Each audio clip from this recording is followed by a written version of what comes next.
Alright, time for some shred. Now we know all the notes all over the fretboard, we could do inversions, we can do all those sort of stuff. Now it's time to finally learn something that we could use in metal, or just some cool intervals that we could use in riffs or solos and all that sort of stuff. We'll start with the first one. Now, when we play some riffs, we usually do some chugs and some power chords, but power chords did create some great riffs, and my favorite are with power chords, but this is not the limit to guitar. And the fretboard is certainly not limited to just playing guitar chords, power chords. But we could do other stuff as well. So here's the first trick. Well, we start playing some power chord, for example, on fret number 3 on the A string, and the other note would be fret number 5 on the D string. Which note is that? Well, that's a G note. Okay, so a power chord consists of only 2 notes, and if you do remember what I told you in the last video, any chord consists of 3 or just whatever number of notes. But if we play it in any order, doesn't matter which one is on the lowest note, doesn't matter which one is the highest note. If we just have all of those notes, well, this would be the same chord.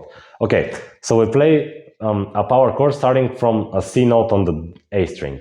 Okay, the next note is a G, just as I said, and we could play another G as well. And where could we find this? Well, use the octave hack from the fret number 5 on the D string, so it's fret number 3 on the E string is a G note again. Cool. Okay, what do we actually do? Well, we play fret number 3 on the A string, fret number 3 on the E string as well. This is our 5th in the root, so we use the octave hack to put the 5th in the root, and then we play the G note like the 5th fret of the D string that we could usually play, and it sounds something like this. By the way, this course is also available from my Discord server, and if you want to get more of these, you could sign up for lessons with me, and when I add you there, you unlock access to 4 more of these courses. So get that. Another cool trick is using the minor or major third intervals, which look like this. Then we could also use the 4th chords, and they are pretty much easier than the other stuff.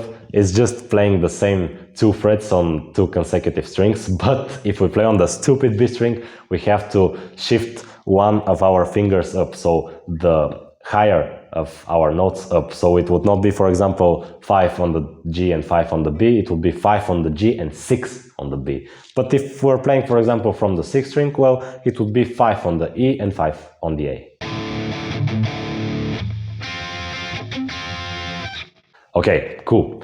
Now it's time for solos. And the most helpful thing that I think you could get from this course is using your octaves, because it's a really easy way not to think about what's happening. You're just used to, for example, playing the major scale, and you take that an octave higher. You don't need to think of any position shifts, anything like that. You just take this an octave higher and you play the same shape, but you have the same notes. So you could actually unlock the fretboard very easily with just using the octave hack. And I'll demonstrate it with taking the F sharp major scale.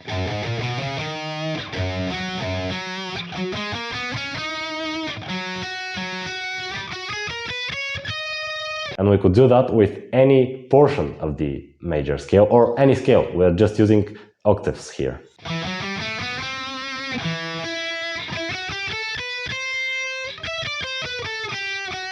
That's all you need in order to navigate through the fretboard well. Now, you have to do what I told you in the beginning, if you do remember. Take a sheet of paper or open a document on your computer and write down everything you know now. So, for example, octave shapes, 5 plus X formula, 12 plus X formula, 4 plus X formula.